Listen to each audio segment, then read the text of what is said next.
Hello everyone, and welcome back to Apparently Ready. We're here for AEC Social Austria, and this was my second social racing game. First one I couldn't record, unfortunately, but that was a win in Bunga Championship Qatar. Starting P10 in that race, so yeah, not too bad. But yeah, we're here at Austria. A track I'm struggling in this game, especially in quali, because you have to be so much more aggressive with like curbs and stuff, and your turn and everything. And my driving style just isn't that. So I was kind of struggling to get to a decent time over one lap.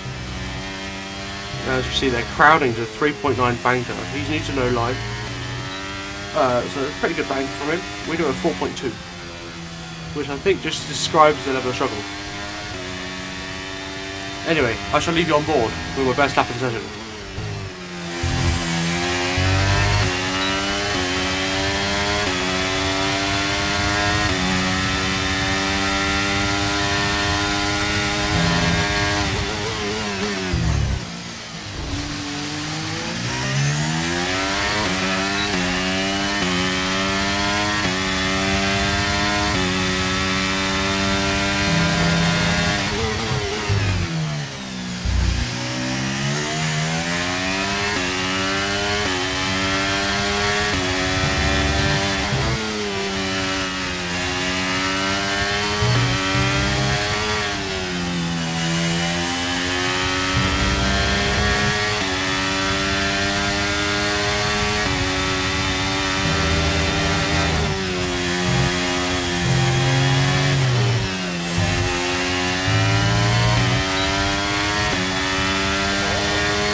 And as you can see there, a 3.8, that's left us P9 on the grid as we jump to the formation lap. Restarted the recording and everything. Double check the force feedback, still decent, because when you pause in this game and you come out of pause, it fades back in, because on left 1.2 people are having skill issues holding onto their wheels in time trial. So, you know, stupid feature. As we're going to have a look at what people are starting on. So there's 3 medium runners ahead of us. Most people on hards, which I think is the preferred strategy on this game. As we get 5 red lights, we get a brilliant start, as we're already going to draw alongside with better off-box, but we just don't have the space. We're on the outside of turn 1. We're going to try and swing it round, but we just don't have the space or the ERS burnability. I don't like burning my battery, but we are alongside still. As we head down in towards turn number 3, Chelsea fan and Jack Imac having a battle. Big old battle in front. Bob and Boy spins around. We're into P8. There's a bunch of people off the track. Better off with Chelsea fan are going to have a tug of war now. Oh no, never mind. Chelsea fan and Dan. Chelsea backs out. Better off around the outside. Chelsea fan. Oh, a bit of understeer. And we just slip underneath. We to capitalise and take P6. At the beginning of this race. So it's a really good start to the race as we jump onto lap 2 now. Jack Imac, FRT Dan side by side, Griffiths and Kieran side by side. We're going to slip underneath Jack Imac and try and have the straight line speed and the run to get up into P5 to BRT Griffiths' surprise, as we do get the move on Jack done. And around this point I say hi to the Griffiths. And I'm into P5 now, and he was like, how the fuck do you get into P5? As Ito Kieran has a skill issue out of turn 7. So we are just going to step up the inside in towards turn number 9. And he's going to go for the switchback, which was quite irritating at the time, but it's also a nice little bit of battle. But we do stick ahead, just about, as we lost a second to Drobble on our lap. Drobble the race leader, we lost a second to him. As we head through turn 1, we've got the DRS on FRT down. So now it's going to be about just trying to defend from Kieran and catch back up to the top 3. And as you can see, we've done both of those. And now we're right on the back of this little scrap between Dan and Toby. But we're just not going to bend the battery. My goal for this first stint is just conserve the tyres, the fuel and the battery. Gives us the best last stint possible. That's how I run this race. That's how I run most races on this game.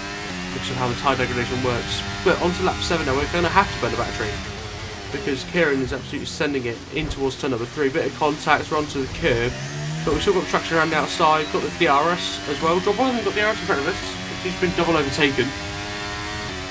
But yeah, we stick ahead of Kieran. And you'll see in turn 4, Drobble has a massive issue with the rear locking, which was a theme for this race, I was told. When Toby was behind him, he was doing that quite a bit. So we're going to try and get past Drobble on lap 9 now, but not enough space to send it around the outside. It's a bit of a lag bubble tap, but nothing availing there. As we move on to lap 11 now, these three fighting once again. Kieran's disappeared off the scene. We're going to slip down the inside of Dan on the switchback, but he's got the better run. But we've got the slipstream with Drobble, but everyone's burning their battery. And I don't know what's going to happen here. Oh, Drobble has a massive snap out of turn 4 as we run down in towards turn 6 because of Kinker's turn 5. I don't know. But yeah, not enough space there for us to get past, so Drobble stays ahead. On to lap 13 now. We're still all very close together, a second and a half behind to Dizzy, and there's a safety car. There's an Alfa Romeo out of the race in turn 9. And Kieran retired in the pit lane, which is pretty stupid, if you ask me. So now the plan is to box, hold on the mediums. It's a bit early, but we'll get onto the medium tyres. And as we head into pit lane here, we'll see Drobble absolutely reel up to Narnia. And if I knew I'd have ghosted, I would have sent it onto the medium tyres anyway. And to the safety car restart. Lovely 20-second process there. No more, no less. As we're gonna... I can't remember who's at the lead of this race. Oh, it's Crowding. Crowding's leading the safety car restart. And we're going to get absolutely shafted by it here. Look at this. We've lost 8 tenths. Which is not ideal. So we've got to defend from Dizzy behind. In and out of turn 1. And there's a whole bigger snake here behind Joseph. But yeah. Dizzy behind. He's going to start gaining? Or am I thinking of a different lap? I don't know. No, I'm thinking of a different lap. But as we head into turn 3 now, Joseph caught out on the outside on the marbles, so we're going to slip through the inside and get past him, heading on the road to turn 4. Crowding and Drobble side by side. Crowding, bit of a skill issue, runs off the track. We take the position. We've got Dizzy on our arse now. We're going to have to defend from him. He's going to go look to the inside, but we can't do anything. We're behind Drobble, so we can't actually send it around the outside to keep the position, but he ghosts. Bit of contact with Toluca, I believe, and he just ghosts. So a bit of a get out of free card there. I need to do this, and yeah, nothing happened in turn 4. Lovely stuff. We've now broken DRS Toluca, heading on to lap 20. Fastest lap of the Grand Prix, close to me. So it just goes to show, even if I'm rubbish in quality, I'm there in the race. We've barely used any battery since that last clip, which was the aim, to gain on these two without using too much battery whatsoever. We're going to head in towards turn 3. We're going to see if we can get past any of these two. But it's going to be difficult with the third man in the DRS train. And we still want to be gaining on BRT Griffiths up in the lead. As we break a bit deep, hit Dan. But no massive repercussions. Let's head through turn 1 now. We've got a much better run than Dan. Much better. He's got bugger all slipstream, so we're just going to fly past, bit of battery used, up and towards turn 3. We're going to keep the DRS of Drobble as well. And jobs are good and on Dan.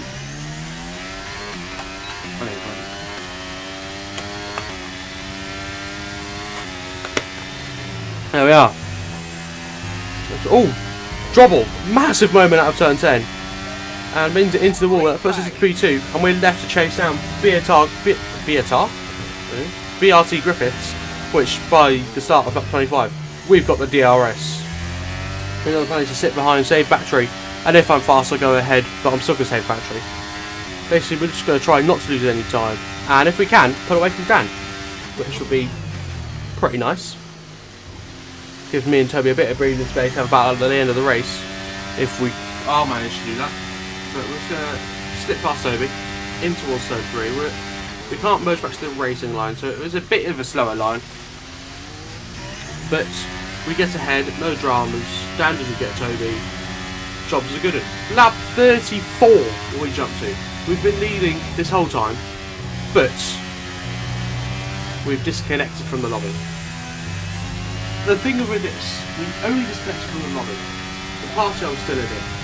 So that was completely fine. My internet didn't go down or anything. Internet didn't go down or anything. I need to stop talking so fast. Yeah, as you can see, we're speeding up time as we're trying to rejoin the lobby. Big shout out to Toby and to Kieran for trying to get me in as fast as possible. But as you can see, as we rejoin, there's a bit of a gap because the AI is absolutely shocking. And the gap has went from half a second in the lead to 1.8 seconds behind Dan. So it's not looking good. It doesn't look like we're going to win this race at all. Unless these two get a penalty or crash into each other. So we're going to whip forward the time and speed up this whole last lap just to see what we can do. They are going to battle. Dan's got the DRS on Toby. He wants to win the race. Look, they're side by side in towards turn number 3. And Toby's going to get the switchback and have the DRS, so he stays in front. So that's getting us a lot of time. So should they have a minor inconvenience, we should be able to slip through. But it's not looking likely, as the dirty air prevents Dan from staying close enough to absolutely yeet it into turn number 9. And speaking of, through turn 9 and 10 now, we're going to finish off the race in P3. As you can see, I was pretty annoyed with that. We didn't even get driver of the day, which is pretty funny. But yeah, here are the race results. P9 to P3. Fastest lap before all the soft merchants rolled up. And that will be that. A race that should have been. We had the battery to defend. We had the track position to defend. But it's not always sunshine and rainbows. Thanks for watching. Goodbye.